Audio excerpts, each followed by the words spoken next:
zenbaki errealen multzoa nola adierazten den ikusi ondoren, goazen ikastera nola biltzen diren eta nola bakitzen diren. Hortarako ikusi bat duzu zer den bildura bat. Adibidez, ni bali badut multzo bat. 1, 2, 3, 4, 5, 6. Eta beste multzo bat, adibidez, 2, 4, 6, 8, 10. Ezta? L eta M. Eta esaten diate, bildu itzazu, bildu da horrela, biltzako horrela gehitzen da. Bildu iten ditut. Batzuk izango dira L-koak, beste batzuk M-koak soilik, eta beste batzuk L eta M-koak. Hori gerta diteke. Orduan, hemen jarriko ditut 1, 2, 3, 4, 5, 6, eta hemen 8 eta 10. Nola izango litzake bildu? Bildura bat, L eta biltzen badut M-ekin, jarriko nuke 1, 2, 3, 4, 5, 6, 8 eta 10. Denak. Hori da biltzea. Dauden guztiak. 6 atatzen bada, hemen eta hemen, ben bakarrik jartzen dugu, noski. Eta zer da ebakitzea? Ebakitzea da, bietan dagoena, hau da, hemen dagoena, hau. Orduan, ebakidura, izango ditzake, 2, 4, 6. Hori da diferentzia, biltzea eta ebakitzea. Gerta daiteke, hemen elementu ez izatea, bai, horra izango ditzateke, multzo hutsa. Eta gerta daiteke, bat bestean barruan egotea, bai, gerta daiteke, adibidez, sartzen da, eta egotea horrela, eta bestea barruan. Egon daiteke. Ikusiko dugu, lau adibide hauekin, nola biltzen diren, eta nola bakitzen diren, zenbaki errealen multzoak edo tartean. Hasiko gara, A eta B-ren bildura egiten. Jarriko nuke horrela. A eta B. Berdin. A zer da? Minus infinitotik, bira, horra jarriko nuke hemen bi, adibidez, eta da, minus infinitotik, bira, eta bi, ez da sartzen, ez da tartekoa, horra jarriko nuke horrela, Eta B bitartean da, minus batetik, hemen da hola nunbaite, bira, minus bat, ez da sartzen, eta bi sartzen da. Hola jarriko nuke. Biltzerakoan. Nun hasten da eta nun bukatzen da. Hasten da minus infinitoan, eta bakigu ez dela sartzen, eta nun bukatzen da, bian. Han ez dago, baina ben bai, orduan, bi sartzen da. Eta ebakitzen badugu,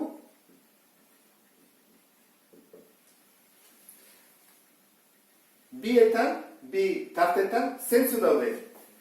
Minus batetik, bira, ez da? Minus batetik, bira. Galdera da. Minus bat, bietan dago.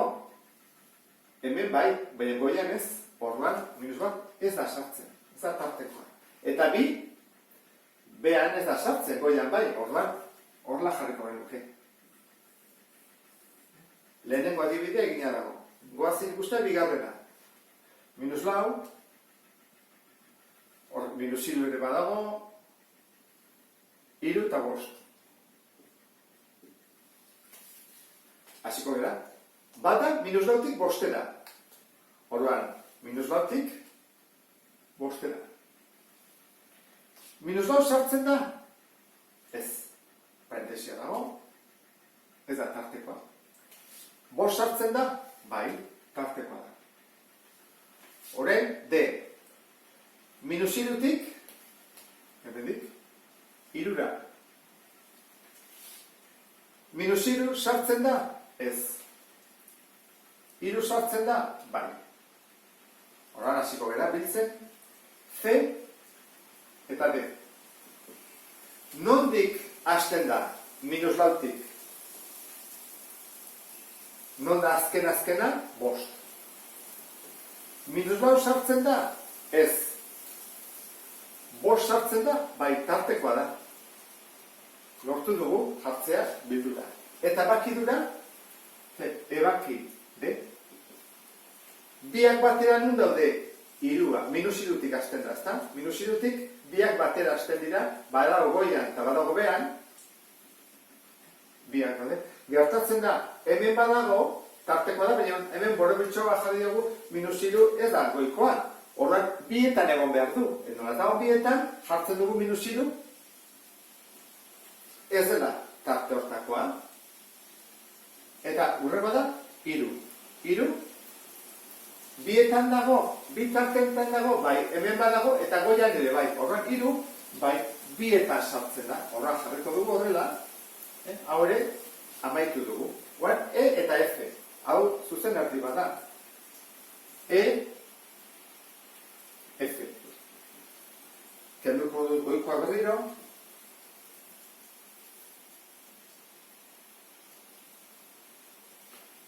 Eta behar ditudan zenbakia dira. Minus bat, minus lau eta minus bat. Horra jarriko hemen minus lau eta hemen minus bat. Besteek kenduko ditut, alperri ditut. Hau izango da. Minus batetik infinitora. Horra, minus batetik hasten hemendik, infinitora. Minus bat sartzen da? Bai. Orduan, hori bai sartzen dela, Minus batetik infinitora, bai eskubida. Eta hau, minus lautik, minus batea. Minus lautik, minus batea, hor. Minus lau sartzen da? Bai. Minus bat sartzen da? Ez da sartzen. Ez da tartekoa. Hasiko bera. Biltzen badugu, minus lautik hasten da, sartzen da, tartekoa da. Galdera da, hemen eten bat dago, puskatuta dago, minus bat goian ez da sartzen, ez da? Ez da tartekoa, baina bekoan bai. Orduan minus bat bai da, tartekoa. Horan jarraitu behar du aurrea, etenik ez du, jarraia da, plus infinito arte. Eta minus. Plus infinito ez da sartzen, noski. Horren, goazen egitea, ebaki duna. Bietan dagoena. Bietan dagoena, egotekotan, minus bat da, ze hauek ez daude tarte honetan, eta hauek ez daude tarte hortan. Horra, minus bat. Bietan dago minus bat. Ez, ikusten dezun bezala hemen ez dago, eta bai. Orduan, ze jarriko dugu? Multzo hutsa. Eta azkeneko biak. G eta B. G, B, ikus dezagun. Kentzen dugu hau.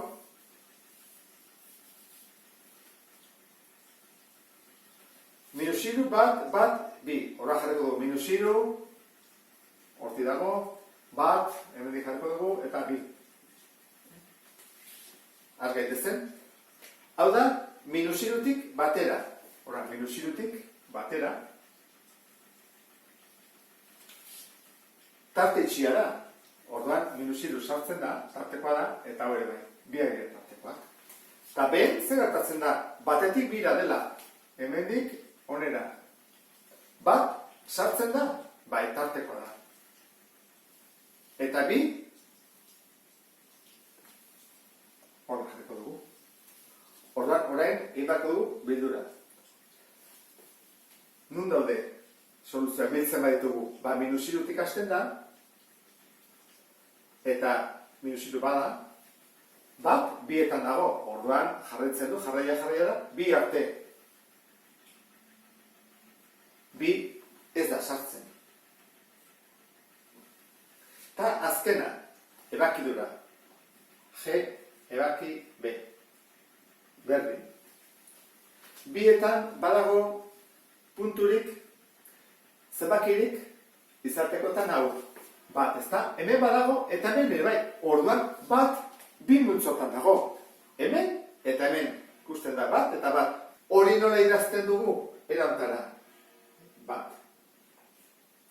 Eta honekin bukatuko duke, bildurak eta bakidurak. Bueno, ulertu duzulakoan, beste bat arte. Agur?